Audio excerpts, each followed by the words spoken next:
Mire, todo depende también del contexto de las cosas.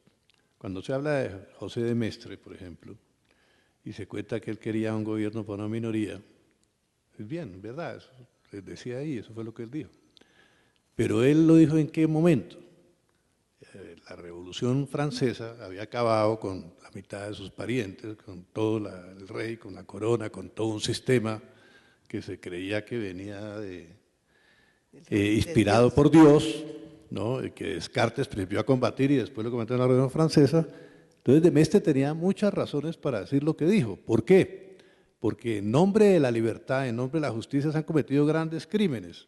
Y el Comité de Salud Pública, por ejemplo, que dirigía Robespierre, mandó a asesinar a mucha gente literalmente, simplemente por eso. Entonces hay que, todo tiene su contexto y yo lo que creo también es que ustedes están haciendo una labor extraordinaria, ustedes ayudan a alimentar a la prensa y todos los que están ahí o los que están en la prensa dependen de la credibilidad. Si un grupo económico se dedica solo a defender sus intereses, termina desplomándose. ¿Qué pasó en Inglaterra? ¿Qué pasó con ese periodismo que era el que más se vendía tal? Se desplomó. Entonces, nadie está frente, hoy la sociedad quiere saber cosas y tiene capacidad de castigo, así como de repente, de vez en cuando vota por algo distinto, de repente decide no aceptar más un medio y ese medio se acaba, dirija lo quien lo dirija, sea por internet, sea escrito, de cualquier manera. Yo les agradezco muchísimo y felicito al doctor Velilla también por esta experiencia tan interesante que nos ha ofrecido hoy.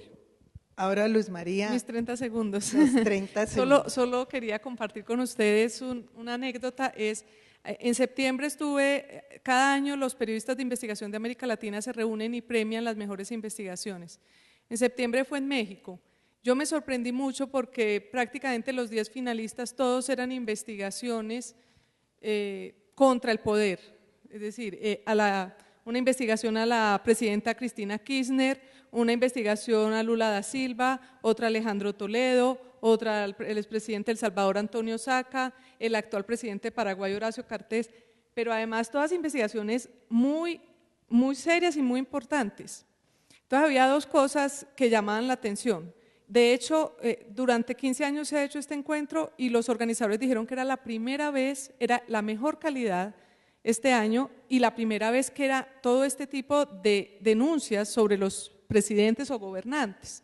Pero a mí me llamó la atención saber que a ninguno de esos gobernantes les pasó nada. Es decir, todos los periodistas investigaron y a ninguno.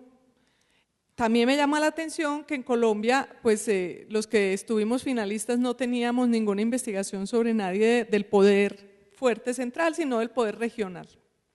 Entonces yo creo que es que cada vez, vuelvo con mi tema y suscribo las palabras de María Alejandra, yo trato de no ser pesimista, pero también tengo algo de realismo, de saber si el periodismo que hacemos se está acabando de la manera como lo hacíamos, cómo lo reinventamos para recuperar lo mejor de ese periodismo, cómo se puede recuperar en las nuevas plataformas.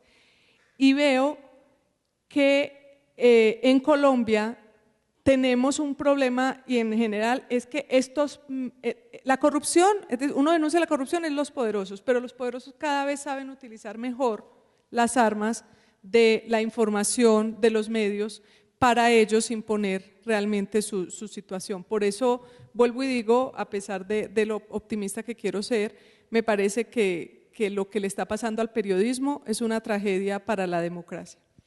María Alejandra, el realismo, ¿qué le dice? No, yo creo que hay que insistir, creo que el poder hay que seguirlo asustando, creo que hay que seguirlo asusando, creo que hay que seguir haciendo preguntas. Esta relación de la clase dirigente, de la clase mediática con la clase política, este mismo mundo, este mismo entorno social que se comparte muchas veces hace que para emprender una labor de alto nivel para cuestionar el poder haya que hacer casi que una renuncia generalizada a un montón de cosas.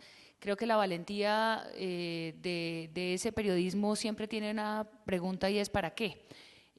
Cuando la gente dice estoy en esta investigación y voy a llegar a este punto y la gente dice, pero ¿para qué se mete en eso?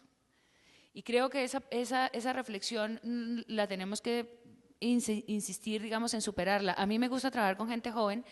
es desesperante, digamos, estar pensando permanentemente en enseñar y enseñar y en decir, porque además los jóvenes están bastante, digamos, como mal preparados para asumir ya el reto. Además, este es un país muy complejo, donde se cruzan demasiadas cosas en los mismos procesos, son los mismos. Entonces es muy difícil, digamos, que con muy poca experiencia se metan. Pero los jóvenes tienen arrojo y no tienen cálculo. Y no tienen esa serie de relaciones que se van haciendo a través de los años y que van generando cada vez más pensamientos sobre si me meto o no me meto. Los jóvenes no les interesa. Los jóvenes titulan, me acuerdo, a nosotros nos metieron, pero no tiene nada que ver con corrupción, pero un título que era una cosa terrible contra el general Naranjo, y cuando yo vi el titular dije, bueno, madre, pero y me dijeron ellos, ¿y no es así? Le dije, pues sí. Tiene razón. Entonces ellos están, si uno les da cuerda y los impulsa también a que sientan que tienen el respaldo para generar también ese tipo de preguntas y que no tienen esas mezclas de la cosa social y del asunto de lo que ya pasó, tantos dolores que también acumulamos los periodistas de cosas que han pasado con colegas, de investigaciones que se han quedado a la mitad porque es mejor abandonarlas, de cosas que tienen que ver con la violencia. Aquí se cruza todo eso y eso no necesariamente va dejando, digamos, una huella invisible. Por el contrario, va dejando huellas en donde la gente dice, hay determinados temas que quizá es mejor pasar así. Yo me acuerdo cuando mataron a Jaime Garzón, un grupo de compañeros de él nos propusimos la cruzada absoluta para llegar a la verdad. Y la cruzada nos duró un tiempo hasta que nos dimos cuenta que la verdad nos la estaban empezando a jalar y a decirnos cuántos años llevamos todavía y todavía no somos capaces de decir la verdad o de ponerlo y de publicar la verdad sobre este tema. Entonces, yo lo que creo es, los jóvenes están también entusiasmados. A mí me parece que eso es importante y que en este país la paz, como lo decía ahora María Elvira, tiene que pasar por un remesón general de muchas cosas.